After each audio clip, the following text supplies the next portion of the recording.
Irreverent, entertaining, cool. You're listening to LA Talk Radio.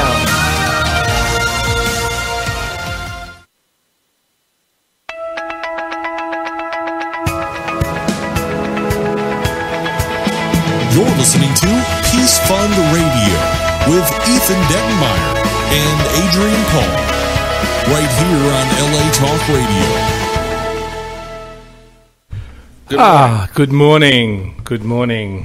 How are you? Oh, I'm good. Although this rain is kind of causing a lot of problems everywhere, isn't it, really? Is there rain out there right now? Well, it's trying to rain outside there, and, obviously in Houston it's hammered it this week. Spared some of the areas inundated with flooding earlier this week, but that keeps going. It's more than, do you know how much this gone down? More than 100,000 gallons of wastewater spilled out Tuesday because of flooding in the Houston area. 100,000 gallons. I mean, I wish we had 100,000 gallons in California at the moment. Not of wastewater, but regular water. It's 11 inches of rainfall they had.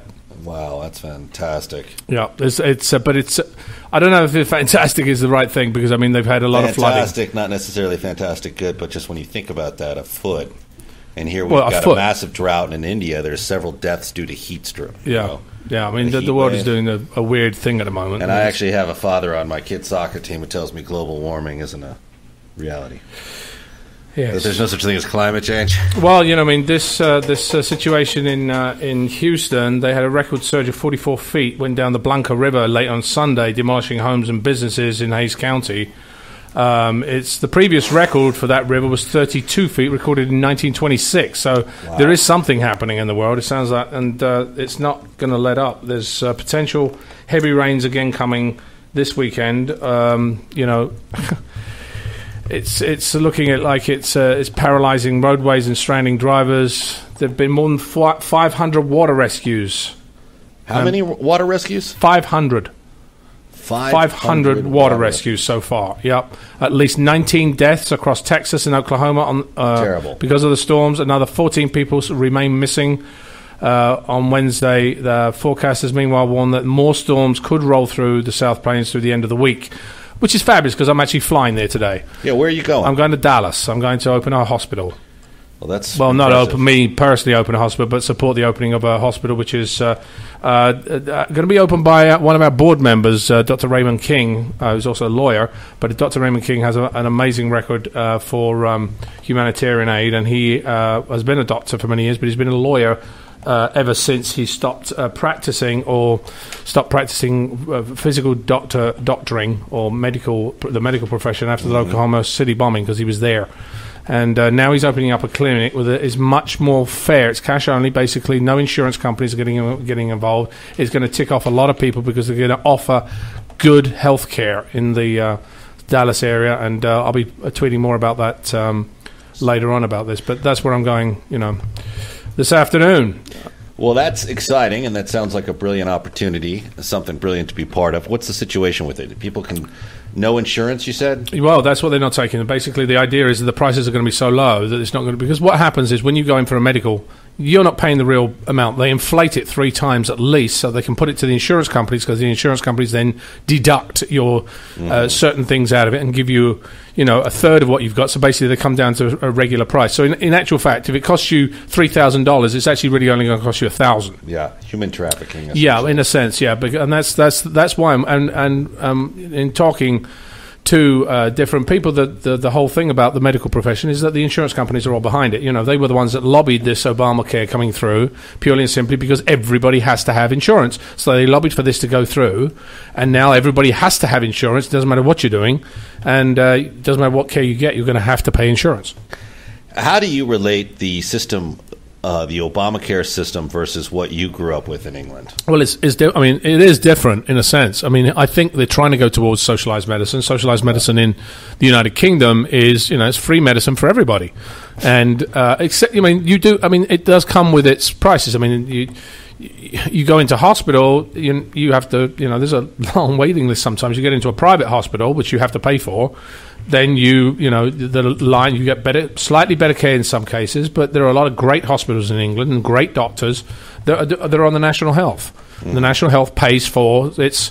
I don't know where it's funded from, but the government or the taxes in England are I believe, pay for a part of that. I'm not sure. I think there's a national insurance or national health fee each year. I think I might be wrong in that. Somebody might have to correct me on that one, but which I'm sure they will on Twitter, won't you guys? But would you say that this is a step in a better direction? I mean, as one who grew up with a socialized form of medicine, would you say that this is an improvement to what was here? Are we moving in the right direction, or would you say this is a debacle? Well, I think there's two issues. There's several issues. It goes back to what we were talking about last week on teaching, how you have some of the best teachers are not the ones from this country who, are in the most, should we say, technologically advanced country, one of the most technologically advanced countries in the world. It comes from a place which is Finland. Right. And Finland has a totally different way of looking at it, and it's not exactly all about money. So the same thing happens with the healthcare system. The healthcare system here in the United States is really based on money. It's based on what you can pay and what service you get. Changing that is an enormous... It's not going to happen under Obamacare. It might even happen in the next two administrations. But if it continues to go that way, hopefully the system will rectify itself eventually and give more... better and perhaps more available healthcare to those people that don't have the right income to pay for it. Mm-hmm. So, well, we saw how agreeable and how open everyone was to the possibility of a socialized medicine platform. I mean, but it's not easy. Everyone raced to embrace that. Yeah, but it's just not easy, is it? I mean, it's not feasible. I mean, you have so many different things you have to turn around. I mean, the doctors in England. I mean, there was under Michael Moore's Sicko documentary. If you look at that, it touches a little bit on the medical profession. Yes, and it also they interview doctors in the United Kingdom. One doctor who had a £500,000 house, which is $750,000 home. He had a which is a fair decent sized place in London, which is not exactly cheap, and. He also had a nice Jaguar and etc. And they said, well, wait a minute, don't you get paid? He says, no, I get paid by the National Health. So he still has a good living. It might not be a mansion, but it is still a good living for a GP, general practitioner. It's not necessarily the same type of thing that you get here. Yeah, no, I agree. So, I mean, he still makes his money, still getting his fees, and the government is responsible for paying those fees. But anyway... I just want to give you all an update as well as to the anywhere you might want to go if you are caught up in those floods in the Houston area. The American Red Cross is on the ground with shelters and relief efforts, so you should be looking out those because there are chances of thunderstorms and showers this afternoon, and any more rain will increase the chance of more flooding. So please be aware of that and possibly look out for. Because you just don't know where flash floods come from if you're in that type of zone. Right. You just don't. So just be aware, be prepared, and be safe.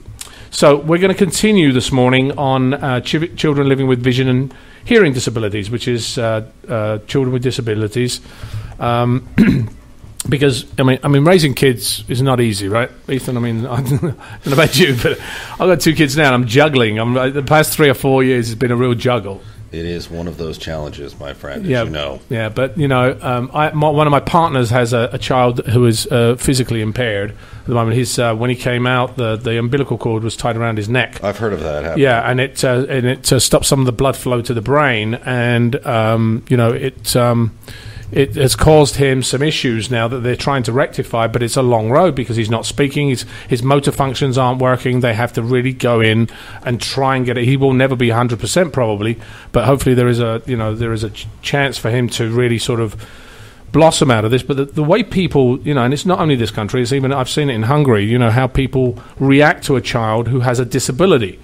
It's not easy raising a child with a disability, and when you have other parents who think that child is diseased because they have a disability, and they said it was interesting. My partner and his wife came to a party for my son. It was about a year or so ago, and it was the first time she'd actually taken her son out to another party because she'd taken him out to the parks, and she'd seen mothers pick their kids up because they were playing with him.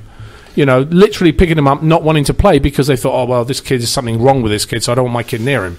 So, for her to come to ours and go, and he was treated very normally, she said, this is just amazing. And I said, well, that's how it should be, isn't it? Yeah. I mean, it's only the adults that make the impression that there's something wrong with somebody with a child with disabilities. Yeah. I mean, that one action says a lot about people and a lot about the future of everyone involved in the equation, right? It does, yes. I mean, raising a child who has a hearing or a visual disability takes parenting to a whole new level. It was just, everything you do, every activity you do is a challenge. Just think about it. You guys out there that have kids and you've got normal kids, imagine every day having to deal with something where you have to teach them more about sign language or reading or anything like that, or any other thing that you have to constantly look at that child. It's a huge responsibility, and some people can't do it. No, some people can't do it. And I think you see parents, especially with the medical situation being what it is, and the education system being what it is, that you see parents really struggle with it, struggle to keep it together. Right. Do we have John Beerley on the phone? Yeah, we don't have a guest in the studio today. We were going to have Yes, good morning, Adrian and Ethan. How are you guys today? Good morning. How are you? I'm doing well. I told Ethan earlier that if I disappear, you'll know what happened. We're having really severe storms right here in Indiana, as a matter of fact, and our electricity keeps flickering on and off. So if I disappear, I will do everything I can to get back on quickly. It's a fabulous thing to hear when you're about to take a flight. Yeah. You really want to hear that. I'm flying to Dallas. Don't worry. I'm flying to Dallas, which is kind of like right next to Houston. And don't worry. With the cutbacks your airline's probably initiated, you've got at least a 60% chance of arriving without incident. Well, actually, I'm going to American Airlines, which is probably the old US Airlines, which are like... do you know what they did in US Air, which is kind of really funny? I took US Air the last time, and what they did, they took out all the power connectors, all the TV screens, all of it throughout the entire plane, including business class, everything, because it was lighter and cheaper to fly. Unbelievable. They're going to have to put them all back in now because American Airlines has taken them over. But, you go into some of the planes, the US Airways planes. Should we improve service and try and raise profits that way, or should we strip all the power cords out of here? Yeah, there were no power cords. There was no... I don't know. I'm happy to forego some of the amenities if it means a cheaper ticket. Oh, you cheapo. Ticket. I understand the philosophy. You should get a cheaper ticket, though, but through them attracting more business opportunity for themselves through performance. Well, anyway, let's get to the topic on hand here right now. Let's talk about hearing for kids, because typically in a developing child, hearing and vision work in tandem. What they touch, they see, they hear is all their developmental and their learning process.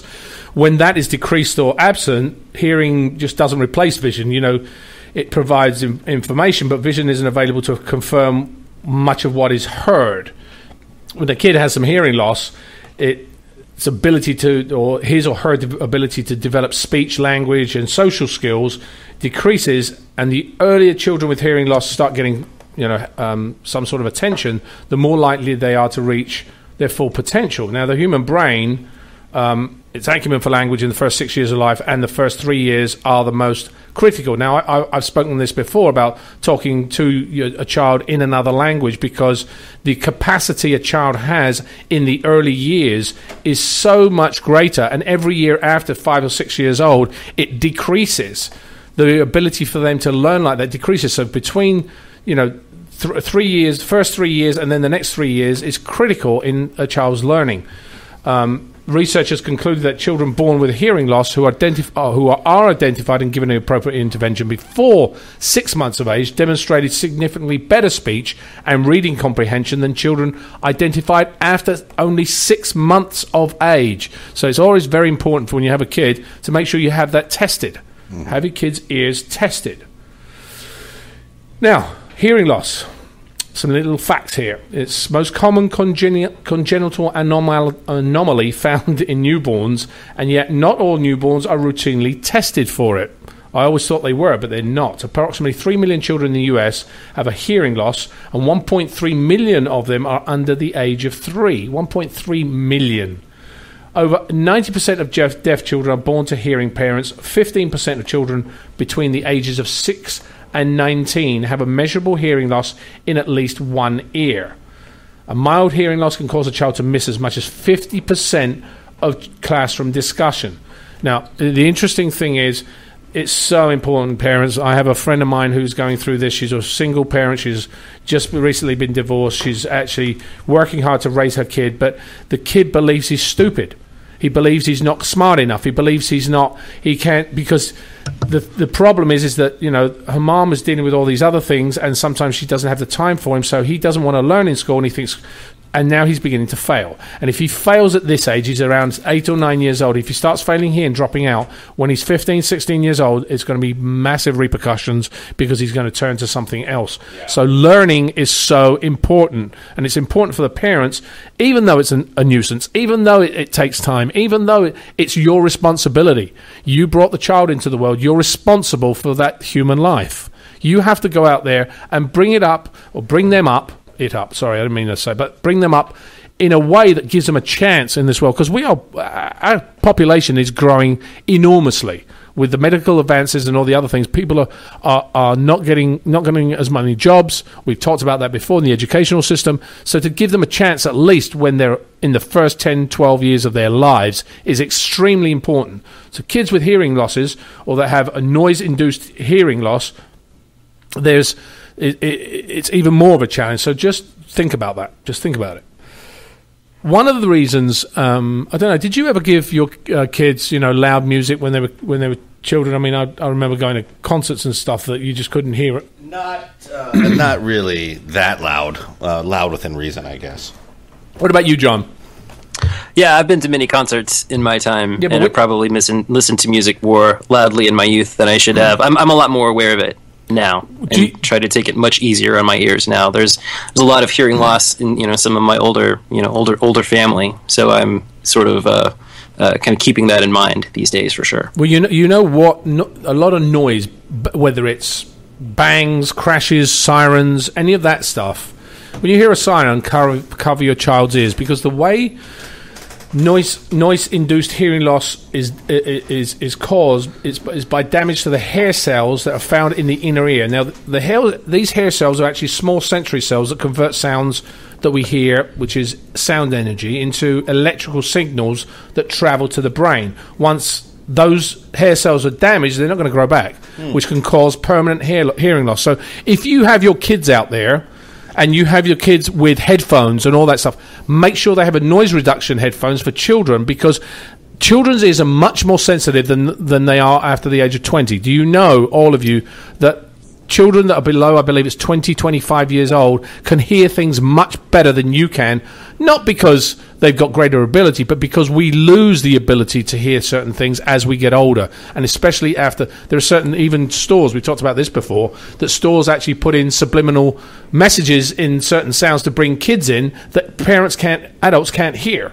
So those are things that you've got to look for. Now, you've got to also look for signs and symptoms. It's always different in every single kid. And if you think your child might have a hearing loss, ask the child's doctor for a hearing screen as soon as possible. Don't wait for it.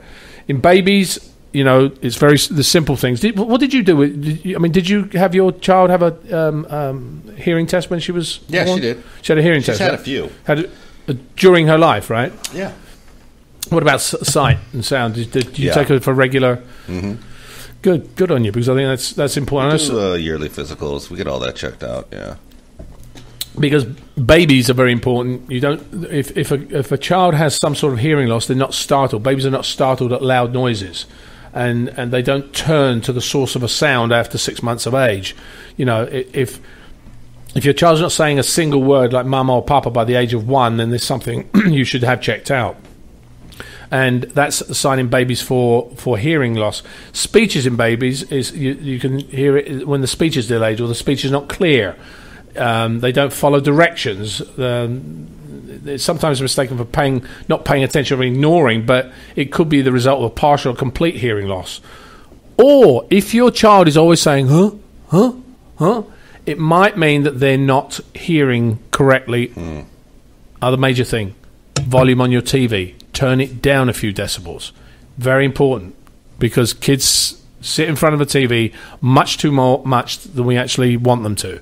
So, earphones, make sure those earphones are controlled, or you have control the sound in there. You can't hear how loud it is in your child's ears. If it's normal for you, drop it, because it's going to be loud for them. I agree with that. You just don't get it. So, we just don't get it because we're getting old and deaf. So, and if they listen to the television and music loudly, that could also be its own sign that they're having some sort of hearing trouble as well. Yeah, because if they want to keep turning it up. So keep an eye on your kids. It's as simple as that. I mean, that's for hearing. Now, vision is an entirely different thing. I know that I'm actually going, as I said, to this medical facility. What's the name of this facility you're visiting?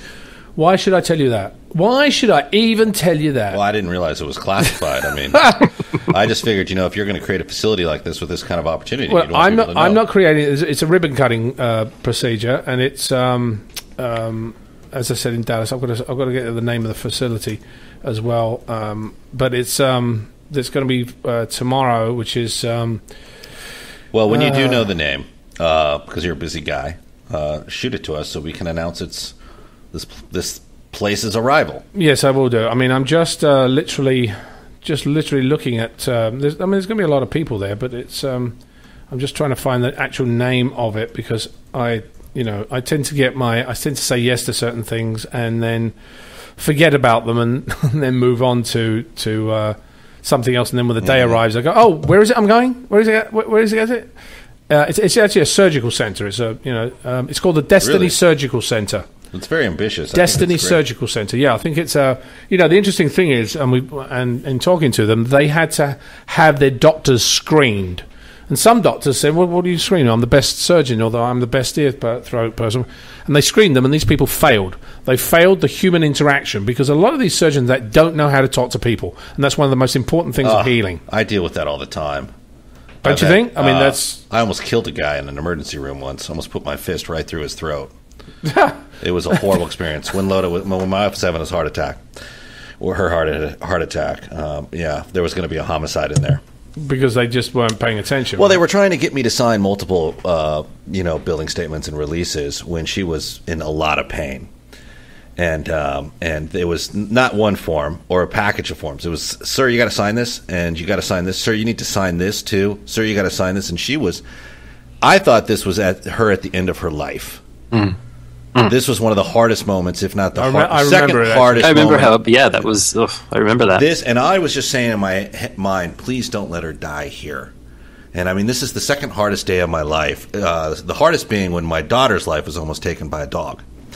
And I had to separate. She was mauled by a dog. Was she really? I never knew that. Yeah, and we had to get her. I got her to reconstructive surgery and re-raced her to the hospital in an ambulance. She was in kindergarten. Oh my gosh! And really? It almost just missed her jugular by a half inch, and that was the hardest day, getting her through that process. The second hardest day was Lotus heart attack, and this. And then the third hardest is every Wednesday that you have to put up with Adrian and me. Could be. I mean, yeah. Well, the story isn't about me, but at one point, somebody in the emergency room, I finally said, "Listen, I will get to this in a minute," meaning the billing. Let's get through this. Let's get through this step right here and get the specialist in here. I didn't want it, did they? And no, and then one guy was like, "Well, what's his problem?" And I said, "This guy's dead." It was a really turned into a very bad situation. And then they confined me to a special room because they thought I was going to wreck the entire building. So it was a hard situation to be in. Yeah, I wouldn't want to be in that situation. It bounces back to what you were saying, that the bedside manner of some of these doctors, because they're now socially immune to a lot of it, dealing with it 40 hours a week plus. They don't really. It's not only that. What you have to also understand is that doctors have a schedule to keep. They actually, I mean, when Raymond was, I was talking to him when he was working in the Oklahoma City center as a medical an outpatient in the hospitals there. They had 1.5 minutes per patient, and that's ridiculous per patient. That basically means they had to diagnose, they had to tell them what was, go through them, ask them questions, do that, and then sign them up and say, okay, you're going to do this, and gone. And since that wouldn't be acceptable for their loved ones, why do they make it acceptable for yours? Right.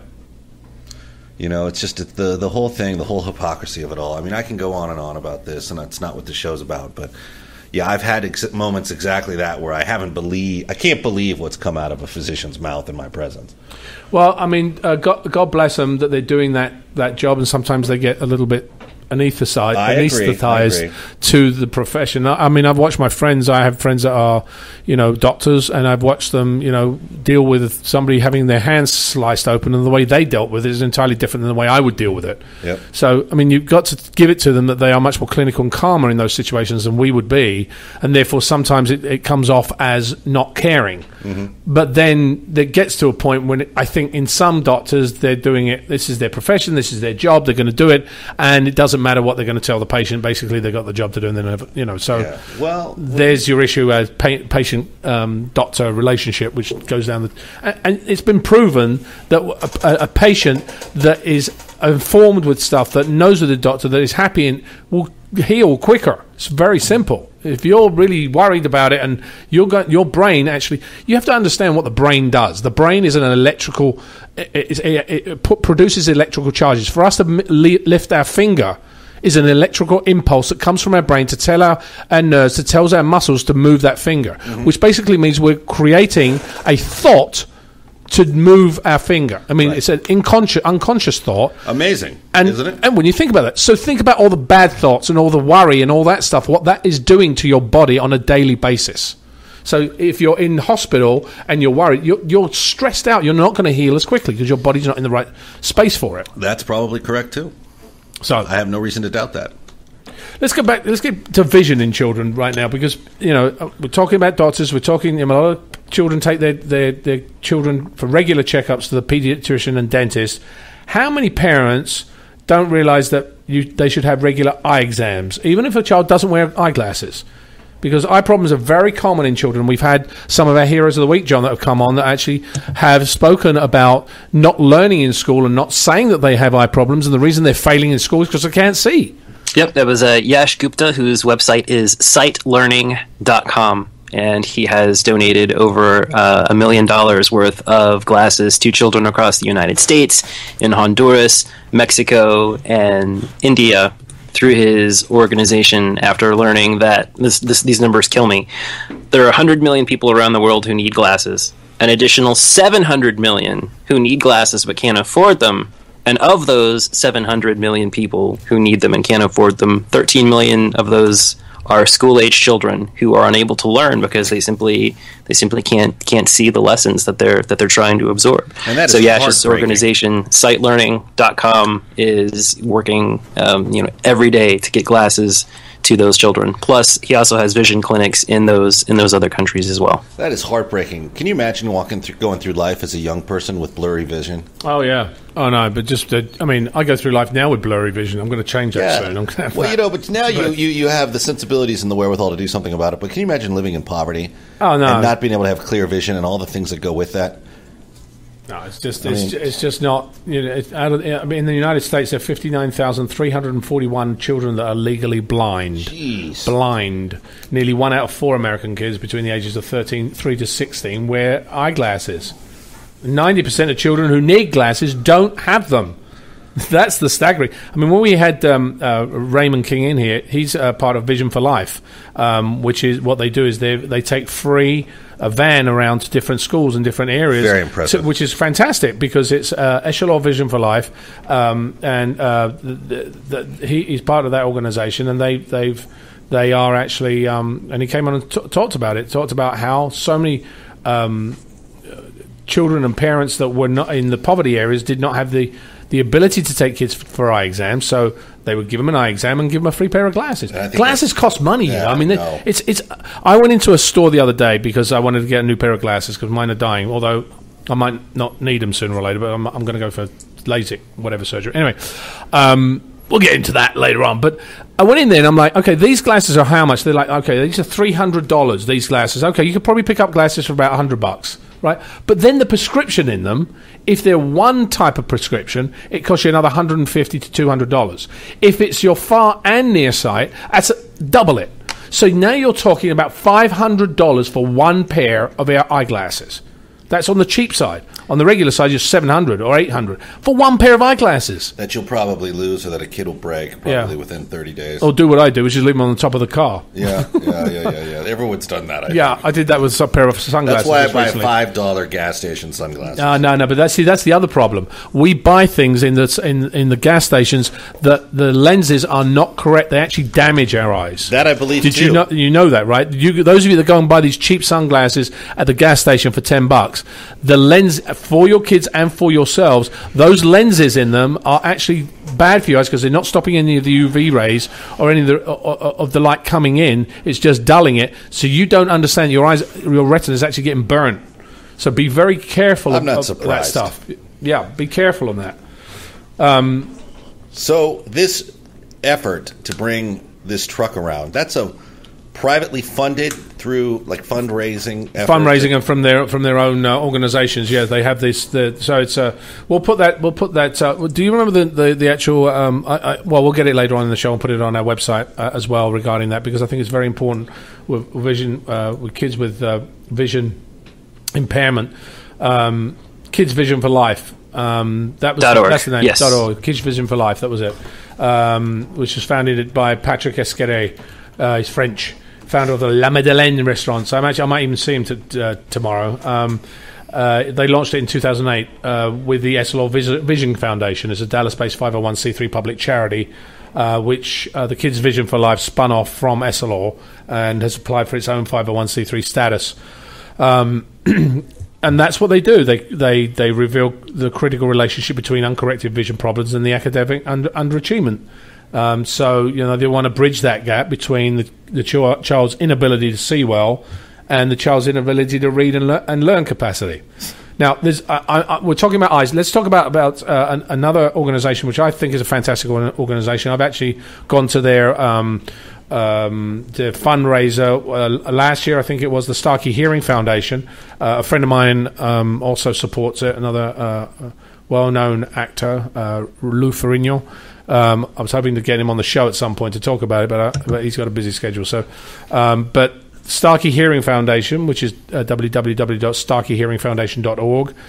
Their mission is so the world may hear. What impressed me the most about them was that they have, which what a lot of charity organizations have, they have a for-profit business that funds the charity, and they can move forward and do the work that they need to do.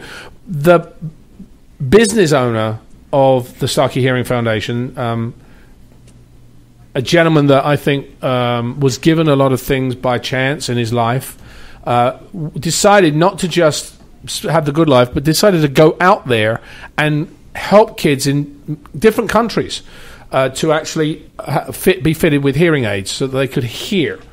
I mean, the Starkey Hearing Foundation conduct hearing missions in the United States and around the globe in an effort to bring hearing to those in need, and they fit more than 100,000 hearing aids annually to children and adults throughout the global hearing missions and the daily efforts of the domestic Hear Now program. So you should check them out as well.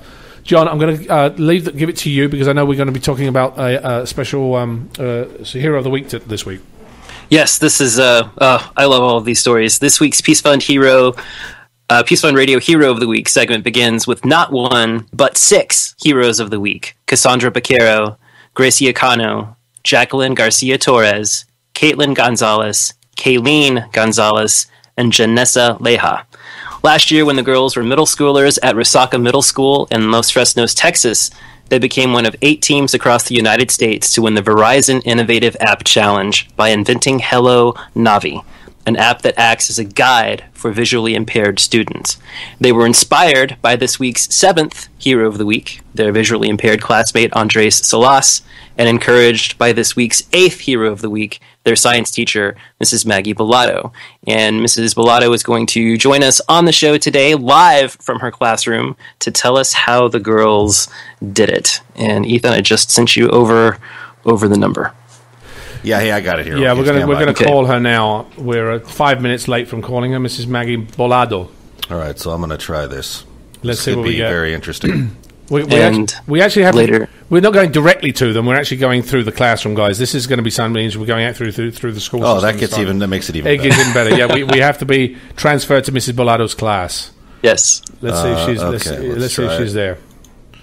And later today on the blog, I'm going to put up a video of Mrs. Bolado and the girls and Andres talking about the app and how it works. It's really fascinating. All right. Well, we're calling them. So, do we hear the dulcet ringing tones? Dulcet. We hear nothing right now. It's making an effort to connect. Oh, there it goes. There we go. There we go. Let's see what we can get. Let's see if this actually works. This is another challenge for the Peaceful Radio this week. Grecia Cano School? Yes. Could I have Mrs. Bolado's class, please? Sure. 1 moment. Thank you. Hey, they put you right through. They would have never done that at my kids. That's interesting. They would have never put the call through. I think Mrs. Bolado let them know we were calling. Hello, is this Mrs. Bolado? This is Mrs. Bolado. Hello, this is Adrian Paul from Peace Farm Radio and Ethan Dettenmaier and John Beerley. Good morning. Good morning. We're in afternoon over here, but good morning. Oh, your afternoon. Yes, sorry about that. Yes. It will be an afternoon very shortly, but how are you today? I'm doing good. Good. So John has given us a brief update as to the innovative app challenge. That Sure. How did your students get involved with it in this Verizon challenge? Well, I found a tweet came through my feed early fall, and I was a new teacher at this campus, and I wanted an opportunity to bond with the students, incoming sixth graders. And I offered this challenge over to my principal at the time, Mr. Rubalcaba, and the counselors, and I sat down and we decided to open up the challenge for the entire campus. I sponsored 5 teams, and we had to come up with, or essentially the challenge was to come up with a solution to a campus issue or to a community issue. So 5 teams gathered Monday through Thursday from 7 to 8 o'clock for about 3 months straight. And one of the teams, made up of 6 young ladies, came up with ideas to help a fellow classmate, Andres Salas. He is a visually impaired classmate of theirs, and we didn't really know what we were going to do for him, but the girls were determined to create something for him. Mainly, the idea came about because the school district had just adopted a BYOD policy, bring your own device, and they felt that all the kids in the campus had an opportunity to explore and kind of delve into technology this way, except Andres. So we wanted to create an app especially for him that would certainly help him navigate through the campus. And he'd be a part of this BYOD integration. So once they made the decision to do this, I mean, how did this idea for Hello Navi get hatched? I mean, how did this turn out? Well, we brainstormed a lot together. There were certain components. There were certain things that we wanted the app to do. We spoke with Andres. We spoke to his mobility specialist. And really wanting to, without being app developers ourselves, we wanted to come up with a basic concept of what exactly or what kind of direction does Andres need on a daily basis. We learned that Andres has to commit most of his summer anytime he's learning a new campus. So this is something that ladies ended up coming up with GPS coordinates that would essentially memorize his locations. He would call in his location. So there are fusion tables. There's data components inside the app that we were trained on that actually memorizes his location, and he doesn't need any more guidance getting there. He will just call locations into the device using voice-over technology, and the device speaks back and lets him know where he is and how far it is, and directs him that way. So does it give him step-by-step instructions, or does it give you an overall direction of how to get there? No, it gives you. We designed for it to give you a step-by-step orientation. Wow. So if anything's in his way, like a wall or something, it says turn right or turn left. Is that? Well, not necessarily. He still uses part of the training was that he still needed to make proper use of his cane. but he has the device on the other hand, and if he is using his cane properly, that's going to essentially warn him of if he's making a wrong turn somewhere. But if he's using the app and listening to what, for example, Siri, talks back to him, it guides him in directions as in move forward, go left, turn right, that kind of deal. That's fantastic. What have the results been so far? Actually, we recently integrated a component that has let us know that the app has been downloaded all over the nation. Actually, parents with that have blind children in their family have downloaded the app to test it out, to see how customizable it is. We've been a part of telephone conferences with support groups for parents with blind children, just letting them know how to customize this app for their, for the needs of their children. We've got an audience, or we've had an audience from 2 years old all the way to college students that parents or students that are interested in seeing how Hello Navi can assist them in their navigations. So how is this a free app, or is it a paid app? No, this is a free app, and it's currently just available via Google Play Store for Android. The phase, since this was done as a school competition, we have not progressed to phase 3 or 4 or 5 kind of deal. We have made some changes to the app to make it a little bit more universal than just for Andres's use. Mm-hmm.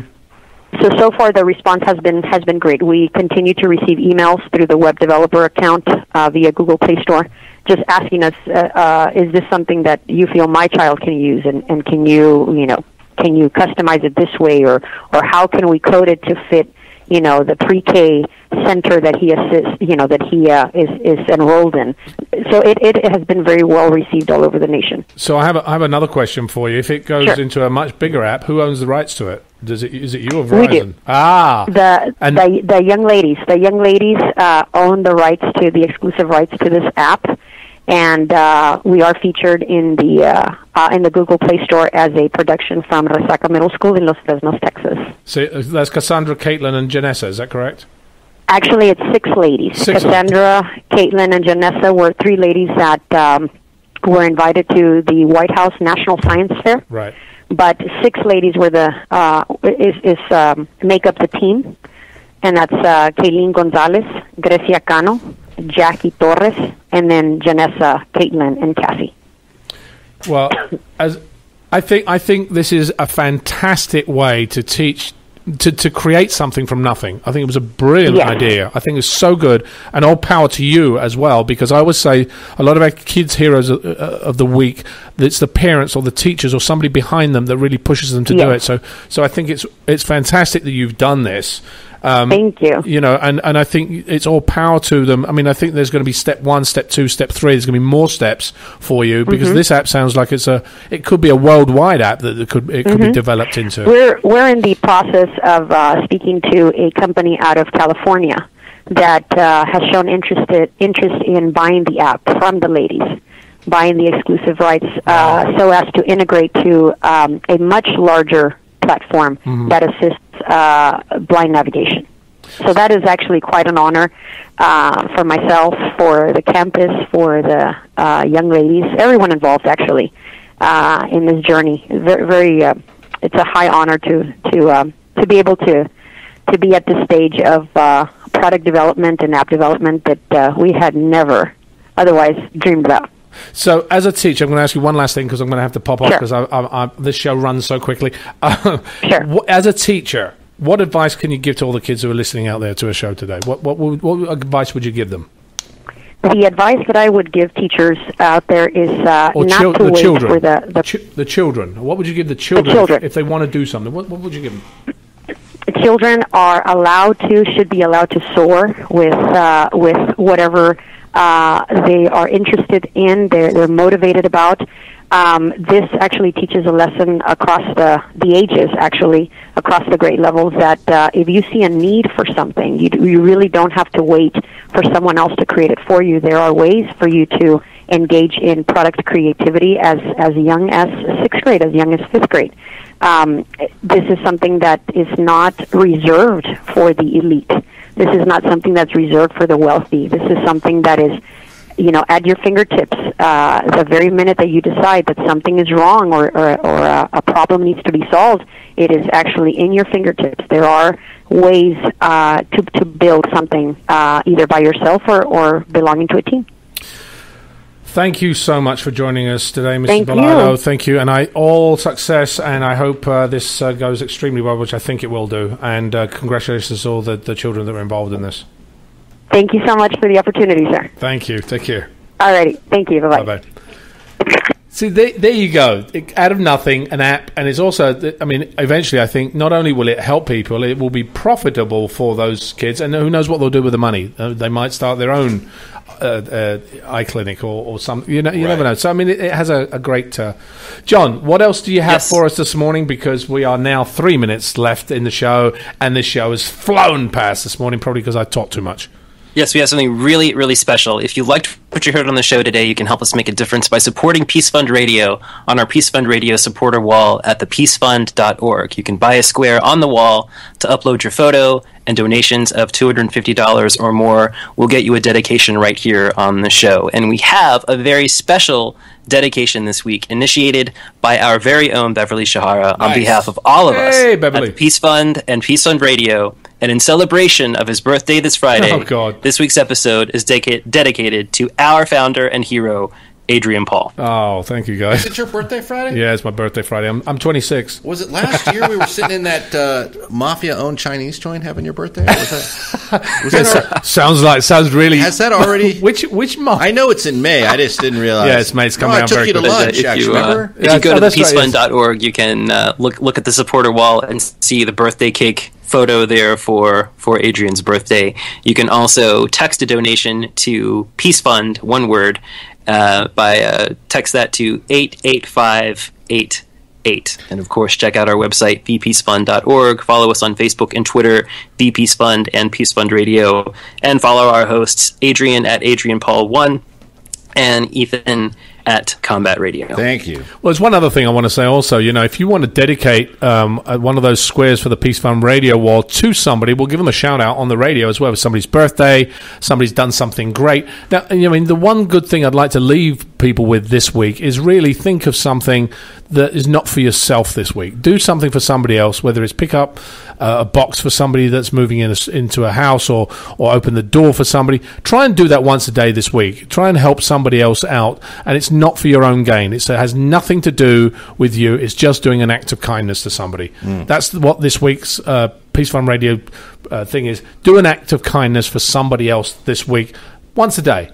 Once a day. Just try it once a day. And it could be something very simple, saying thank you, letting somebody go in front of you. Be an act of kindness. Just spread that out there. And you never know. Somebody could be having the worst day of their life, and your little act of kindness could totally turn it around. Very true. You never know. Very true. So, it could even be something... Throw a party for somebody that, or talk to somebody that you've never talked to before. How about you smile? Yeah, somebody that doesn't talk to you normally. Try and address them. And see whether they'll engage with you, because it might not be you. You might be misreading what their motives or their things are. Anyway, John, thank you for joining us this morning. Thank you to everybody for listening to us this morning. Ethan, Beverly, thanks for everything that you do. Or everybody out there. I am going to leave us with a note by a friend of mine, actually. A friend of mine, I work with her, Ellen Holman, who is from Spartacus. She is very into the visual part of a child's life. She says 80% of learning is visual, so children who can't afford vision correction are at such a disadvantage. This is Adrian Paul and Ethan Dettenmaier. We will talk to you next week.